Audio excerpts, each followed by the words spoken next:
Tuve un cliente que fue acusado de tomar el auto de una mujer joven y luego cortarlo mientras huía del lugar. La chica testificó en el juicio que le había dado las llaves esa noche porque estaba borracha y nunca jamás conduciría y bebería. Aparentemente, ella no sabía que yo había solicitado y obtenido una copia de su historial de manejo, que mostraba que recibió una multa por conducir bajo los efectos del alcohol un mes después del incidente. Todavía recuerdo la expresión de su rostro cuando le entregué el historial de manejo y le dije, excepto esa vez que te atraparon un mes después, ¿verdad? La expresión del juez fue igualmente memorable. Ahora tenemos un Discord. Echa un vistazo al servidor en el enlace de la descripción. Segunda historia. No soy abogado, pero llevé a mi antiguo propietario a los tribunales cuando estaba en la universidad. Me robaron mi depósito de seguridad por tonterías, alegando que destrocé el lugar, sin saber que tomé fotografías y vídeos cuando me mudé y me fui. Su evidencia fue una grabación en calidad VHS de un apartamento perfectamente limpio y en mejores condiciones que cuando me mudé. Pero luego abrieron la parte superior de la estufa y encontraron un solo trozo de macarrones con forma de codo debajo, sosteniéndolo triunfalmente. Ese fue el quid de su argumento. A la jueza no le hizo gracia y recuperé todo mi dinero más los honorarios de mi abogado y la tasa de presentación. Luego luchó contra su propio abogado para evitar pagarle. Idiota. Historia 3. Estaba revisando la transcripción de una entrevista con un niño. El niño hizo declaraciones incriminatorias contra mi cliente. En un momento, al hablar de las acusaciones, el niño usó una palabra extraña, pero no le di mucha importancia.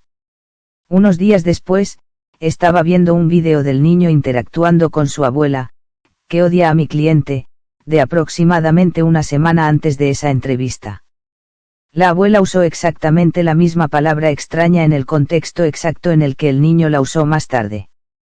En ese momento, quedó claro que el niño había sido entrenado. Fue el primer momento de verdadera revelación de mi carrera. Historia 4.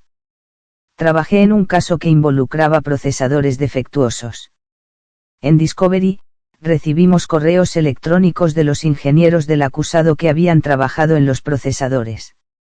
Estaban en un país asiático, pero los correos electrónicos estaban en inglés porque iban dirigidos a ejecutivos estadounidenses. Uno de los ingenieros de mayor jerarquía básicamente expuso el defecto exacto por el que estábamos demandando, explicando cuál era el problema y por qué era su culpa, y terminando diciendo, este es un gran problema. Enviamos basura al cliente. No hace falta decir que les insistimos con eso en la mediación y llegaron a un acuerdo poco después. Historia 5. No soy abogado, pero hice de abogado en un tribunal de reclamos menores. Mi contrato de arrendamiento tenía una cláusula de salida que decía que si adelantaba 2 meses de alquiler, ellos trabajarían para alquilar mi lugar y devolverían todo lo que no usara. Consulté con la oficina con anticipación, me aseguraron que había una lista de espera, así que les di los 2 meses y me mudé. Nunca me devolvieron ni un centavo. Hablé con el nuevo inquilino y confirmé que se mudaron una semana después. En el tribunal, el juez comentó que no vio nada que dijera explícitamente que devolverían el alquiler no utilizado, a pesar de que esa intención me fue expresada varias veces. Dumbo, de la oficina de arrendamiento, intervino y dijo, Su señoría, en casi todos los casos, podemos devolver algo de dinero, pero en este caso, no tuvimos un inquilino en los 2 meses posteriores a que se fue. Entonces me devolvió el caso y presenté la declaración jurada del nuevo inquilino que confirmaba la fecha de mudanza. El juez me otorgó el doble de lo que debían. Resulta que la oficina de arrendamiento de Dumbos 1 y 2 pensaron que podían mentirme y devolverme el dinero sobrante del alquiler. La oficina de arrendamiento es técnicamente un propietario, no si es así, eso suma 2 historias de propietarios hasta ahora. Honestamente, espero ver más propietarios que obviamente están en esto solo para mentir y explotar a las personas que les alquilan. Los odio. Los odio tanto. Historia 6. Era mi tercer mes de práctica. Estaba en derecho de familia en ese momento, representando a mi madre en una petición de orden de restricción contra su novio padre. En el caso más amplio, lo que estaba en juego era la visita de los niños, la custodia, la manutención, etc. Pero la audiencia de hoy era solo sobre la orden de restricción. Teníamos datos bastante buenos, pero se basaba principalmente en el testimonio de las partes. Mi cliente era mucho más respetable como testigo, así que me sentía confiado. 10 minutos antes de la audiencia, mi cliente se presenta. Le doy una preparación de último minuto sobre lo que puede esperar, y luego dice, me alegro de seguir adelante con esto. Ya no puedo lidiar con esto, y él está empeorando. Para colmo, me dejó un mensaje de voz despotricando lo borracho el sábado. ¿Tienes el teléfono contigo? Sí. Reproducimos el mensaje de voz, y son 2 minutos completos del exnovio gritando basura como, debería haberte desanimado cuando estábamos juntos. Siempre eres una perra. Espero que mueras quemada en un incendio. No tuve tiempo de preguntarle por qué demonios no me había dicho nada sobre el mensaje de voz antes. El alguacil llamó a nuestro caso. Nos sentamos, el juez pregunta si alguna de las partes tiene pruebas adicionales, y pido permiso para reproducir el mensaje de voz. El exnovio, que no tenía abogado, no se opuso, así que reproduje todo el desagradable discurso de 2 minutos en audiencia pública. El juez dice, vamos a hacer un breve receso antes de emitir mi fallo. Si las partes quieren reunirse y confirmar la sala, son bienvenidas. El novio sabía que estaba en problemas. Resolvimos todo el caso en ese momento. Mi clienta obtuvo su lista de deseos en términos de custodia, visitas supervisadas, manutención infantil, además de la orden de restricción. Tengo que decirlo, un novio que intenta luchar por este tipo de cosas en la corte sin representación no hay forma de que gane eso, ¿verdad? Nunca. Es decir, no me malinterpreten, esto es una apuesta segura, y él estaba acabado incluso si hubiera tenido un abogado después de este punto, pero qué historia 7. Soy abogado litigante y tengo un montón de casos como este. Probablemente mi favorito fue un caso en el que el policía estaba en un BWW con mi cliente viendo una pelea. El policía estaba de pie en la barra con el uniforme completo y, cuando mi cliente pasó junto a él para irse, lo siguió. El cliente solo se dirigía a su coche para agarrar el cargador de su teléfono porque se iba a casa con el camarero, como si ni siquiera hubiera cerrado la cuenta. El policía lo arrestó y lo acusó de conducir bajo los efectos del alcohol por abrir la puerta de su coche. Luego inventó esta historia para su informe sobre cómo el cliente se subió al coche, lo encendió y comenzó a salir del espacio para salir del estacionamiento. También negó haber estado dentro del BWW en el estrado bajo juramento en mi cara. Sorpresa. Hablé con el camarero del BWW y obtuve la cinta de seguridad. Muy claramente, con una calidad sorprendentemente buena. No intentes robar de un BWW, por cierto, mostraba al policía de pie en la barra mirando a mi cliente salir por la puerta principal y luego lo siguió 30 segundos después. La cámara del estacionamiento también mostró que el cliente apenas tocó la manija de la puerta antes de que el policía lo detuviera. Por si acaso alguien sigue perdido, porque tal vez no tengan el restaurante cerca, porque yo no lo tengo, y me llevó un tiempo darme cuenta, BWW igual a Buffalo Wild Wings. Estoy bastante seguro. Al principio, pensé que era como un error de ortografía de BMW. Luego sucedió de nuevo y tuve que reconsiderarlo. Historia 8. No soy abogado. Hace años, tuve que hacer algo en un centro comercial en una zona mala de la ciudad. Me llevó unos 20 minutos y luego descubrí que mi auto había sido remolcado. Tomé un Uber hasta el patio de remolque. Un letrero gigante decía solo efectivo. Tuve que llamar a otro Uber, conducir hasta el cajero automático y regresar, y pagarles unos $300. Recibí un recibo escrito a mano de mala calidad que, lo creas o no, estaba detallado. Fui a casa, busqué en Google y descubrí que habían violado la ley de 3 maneras distintas: habían remolcado el vehículo ilegalmente, se habían negado ilegalmente a aceptar tarjetas de crédito y habían tenido múltiples cargos que la ley consideraba irrazonables, como tarifas por plataforma y tarifas por carga y descarga. Los llevé a un tribunal de reclamos menores. El juez comenzó por preguntarle al dueño del patio de remolque sobre su relación con el dueño de la propiedad y cómo se tomó la decisión de remolcar mi auto. Oh, el tipo de la grúa de Miami, un baboso, respondió, mi primo trabaja allí. Si él dice que lo remolque, es 100% legal.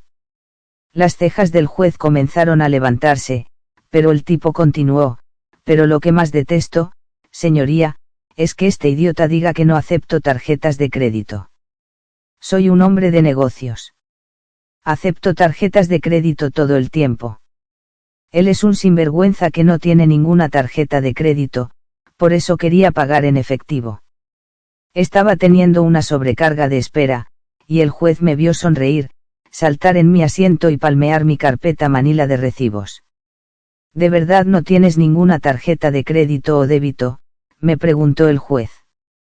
Saqué mi billetera y se la mostré, y luego saqué una foto con sello de fecha y hora del cartel de solo efectivo que tomé el día de la audiencia, y otra que tomé la mañana de la audiencia. El tipo murmuró algo como, bueno, ahí me tienes, y luego nada más que, no lo sabía, cuando el juez le preguntó sobre la legalidad de cada cargo detallado y razonable. De todos modos, cada infracción paga el doble del cargo total de remolque, y como había 3, así fue como gané 1.800 en una inversión de 300. Historia 9. Mi cliente fue acusado de asesinar brutalmente a un perro. El policía testificó que no se había hecho ningún análisis de sangre, que nunca se encontró ningún cuerpo y admitió que, de hecho, podría haberse escapado. El testigo ocular dijo que podía ver al perro sin vida al final del pasillo desde el comedor.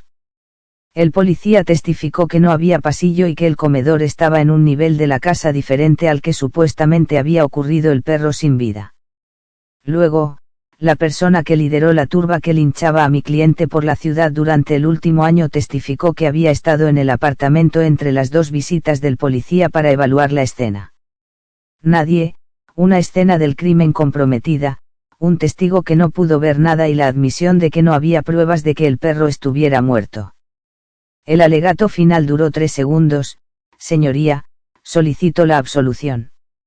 Historia 10. No soy abogado, pero no teníamos pruebas de que la mujer que chocó contra mi coche parado a 85 millas por hora estuviera borracha hasta que lo admitió indignada en una grabación en su declaración. Ella irrumpió en mi declaración y exigió que ella fuera la primera en declarar porque yo era una mentirosa. Le dijo emocionada a mi abogado que el informe policial estaba equivocado porque decía que ella venía del cine cuando en realidad venía del bar de su amiga. ¿Bebiste algo en el bar de tu amiga? Por supuesto. ¿Cuántas bebidas? No lo sé, simplemente mantienen mi vaso lleno. ¿Tomaste algún medicamento ese día? Metadona y medicamentos para la presión arterial baja. Ya veo, los policías se habían negado a realizarle la prueba de alcoholemia en el lugar porque su esposo era un bombero al que conocían personalmente. Le dijeron que se fuera a casa, se le pasara la borrachera y fuera al hospital más tarde. Escuché todo el asunto, pero no tenía pruebas hasta que me las entregó. Llegaron a un acuerdo el mismo día. Historia 11. No fue exactamente un momento de sabía que ganarías, pero recibí un reconocimiento oculto de un juez federal en una sentencia que consideré uno de los puntos culminantes de mi carrera. Esto es lo que sucedió. Antes de una audiencia para una medida cautelar de emergencia contra el USDA, estaba viendo la audiencia previa a la mía, un caso de violación de marca registrada. Al final de esa audiencia, la jueza accidentalmente usó un juego de palabras y no pudo parar de reír. Literalmente estaba llorando. Decidí en ese momento que iba a usar intencionalmente un juego de palabras en mi audiencia. Lo hice. Acusé al USDA de participar en un juego de trileros al desviar ilegalmente algunos fondos federales a un grupo comercial de la industria del huevo. El juez me llamó la atención, pero se rió de buena gana. Mi cliente ganó. El juez amenazó con encarcelar al secretario de Agricultura. Un importante periódico que informó sobre el caso dijo que el juez hizo una mueca ante mis juegos de palabras, pero estuvo de acuerdo con los argumentos. Falso. Cuando se emitió la sentencia escrita, la última oración decía que se emitió una orden judicial contra el uso de los fondos por parte de Luzda para cualquier plan que pudieran estar tramando. Un reconocimiento innegable. Historia 12. No es mi historia, sino la de mi madre. Ella estaba luchando por la custodia en nombre del padre, tratando de demostrar que los niños vivían en condiciones precarias con su madre drogadicta a pesar de la amplia manutención que se les proporcionaba. Era un caso difícil porque los tribunales son muy reacios a separar a los niños de sus madres. Entonces la madre soltó que había estado alimentando a los niños con comida para gatos como prueba de que no los dejaría morir de hambre. No hace falta decir que el juez no tomó eso como una buena razón para que los niños se quedaran con su madre. Historia 13. Intenté vender mi casa yo mismo, y los compradores querían un periodo de vigencia para el contrato de compraventa de la tierra antes de obtener su propia hipoteca. Acepté un año, hice redactar un contrato simple y, después de que ambos lo firmamos, todo parecía estar bien. En 30 días, me presentaron su propio contrato de compraventa de la tierra legalmente redactado que tenía muchas páginas para proteger su inversión. En la página 3 o algo así, decía muy claramente que si por alguna razón la casa se incendiaba, el comprador recibiría primero todo el dinero del seguro. Yo todavía tenía una hipoteca y el dinero se destinaría legalmente a pagarla. En segundo lugar, eso es algo muy específico, no los términos de los abogados de que la casa se destruiría y estaría rodeada de bosques y canales solo si se incendiara. La página 4 decía que esto seguiría siendo un contrato de compraventa de tierras hasta que mi hipoteca se pagara en su totalidad, por lo que nunca comprarían directamente. Se lo devolví con una carta que decía que esas dos cosas nunca iban a suceder y que yo no iba a firmar. Dejaron de pagar, así que comencé el desalojo. 6 meses después, el abogado que contraté era un idiota y yo mismo me senté con su abogado. Sacó el contrato que intentaron darme y comenzó a hablar sobre su caso férreo debido al acuerdo. Le pedí que me mostrara mi firma. La expresión de su rostro cuando se dio cuenta de que no estaba allí. Después de que hablamos, resultó que los conocía y escribió el contrato sin la estipulación de quemar la casa.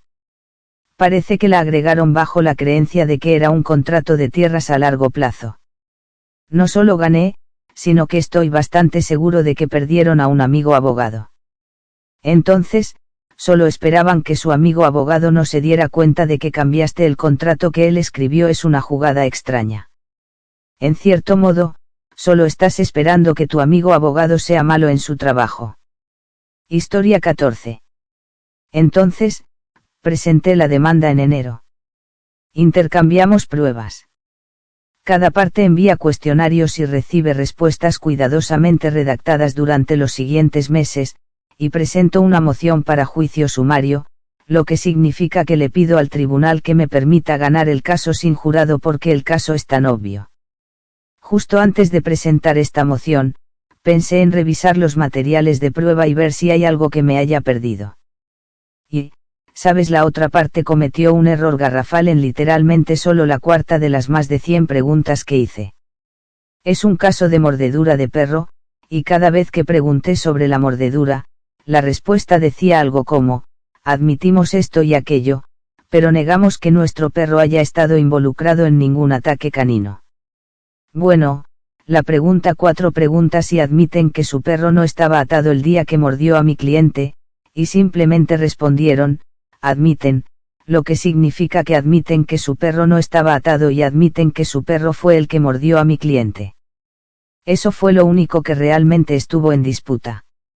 Intentaron argumentar en la audiencia que fue un error y que solo querían admitir la falta de correa, pero el juez les hizo cumplir su palabra, probablemente porque las otras pruebas dejaban claro que, de todos modos, solo podía haber sido su perro. Debo admitir que la redacción de eso es un poco complicada. Por supuesto, Se supone que debes prestar más atención cuando estás haciendo papeleo legal, pero pude ver cómo eso podría usarse como una trampa, y la persona realmente no lo sabía. Historia 15. Sabía que los policías golpearon a mi cliente y lo incriminaron. Describieron un cuchillo que tenía en su posesión que les hizo temer por su seguridad.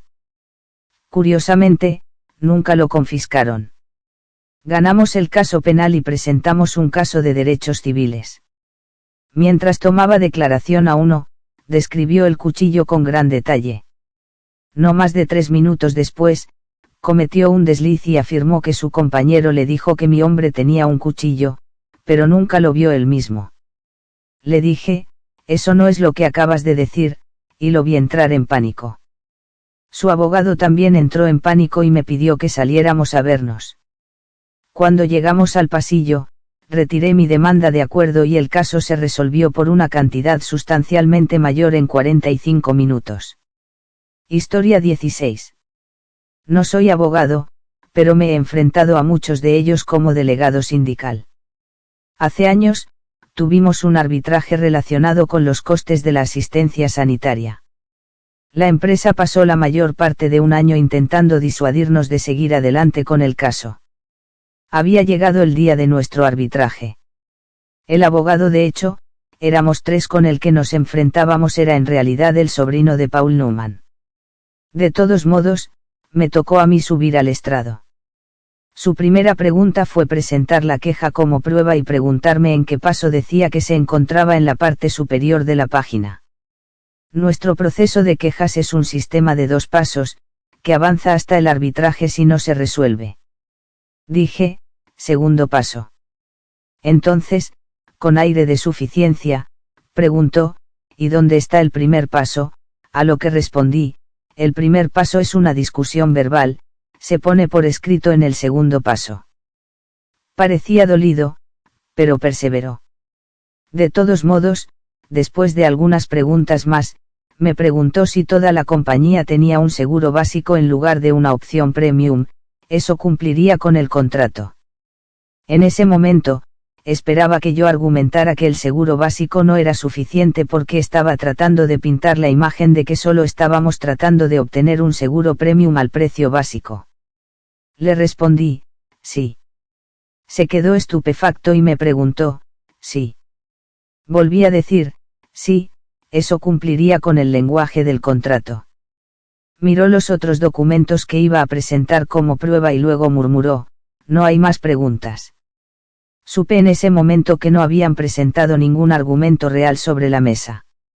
Obtuvimos nuestras respuestas del árbitro 6 semanas después durante una reunión de negociaciones del contrato. Fue increíblemente satisfactorio verlos leer el correo electrónico durante una de las sesiones y el cambio inmediato de actitud de su lado de la mesa. Se quedaron muy callados. Nos otorgaron el 100% del arbitraje, reembolso completo para todos los empleados a los que se les estaba cobrando de más y una tarifa reducida para el seguro premium.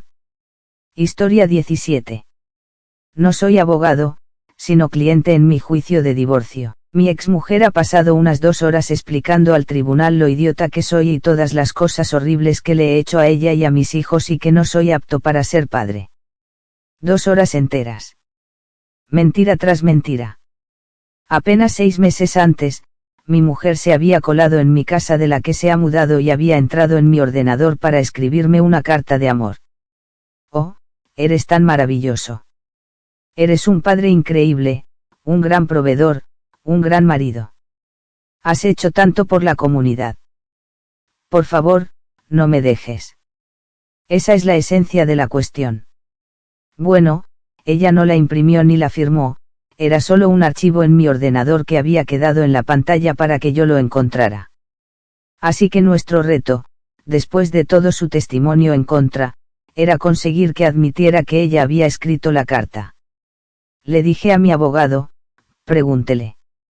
No podrá mentir si presta juramento, además se va a sentir increíblemente culpable por todas estas mentiras. Así que le entregó una copia impresa. Él también tenía una. Empezó a leerla. Le preguntó, ¿recuerdas haber escrito esta carta? Su rostro se estaba encogiendo. Miró a su abogado y dijo, lo siento, Sandy, el nombre de pila de su abogado. Luego miró a la sala del tribunal y dijo, sí, yo escribí esto. Hubo un silencio por unos momentos, luego el juez dijo, los abogados están en mi despacho, ahora. El abogado me dijo más tarde que el juez entendió que cuando su esposa dijo, lo siento, Sandy, eso significaba que su abogado sabía que esta carta podría ser mencionada y que había dado instrucciones a su cliente para que mintiera. El juez estaba furioso. De regreso en la sala del tribunal, mi abogado repasó la lista. Mentira por mentira. De verdad hizo esto, de verdad hizo aquello. Cuando dices que estaba haciendo esto, no era realmente aquello. Etc. Luego le pidió que leyera toda la carta de nuevo. Después de eso, mi divorcio pasó de estar a medio centímetro de perder toda la custodia y relegada a visitas supervisadas a obtener la custodia total. ¿Hecho para la televisión o qué?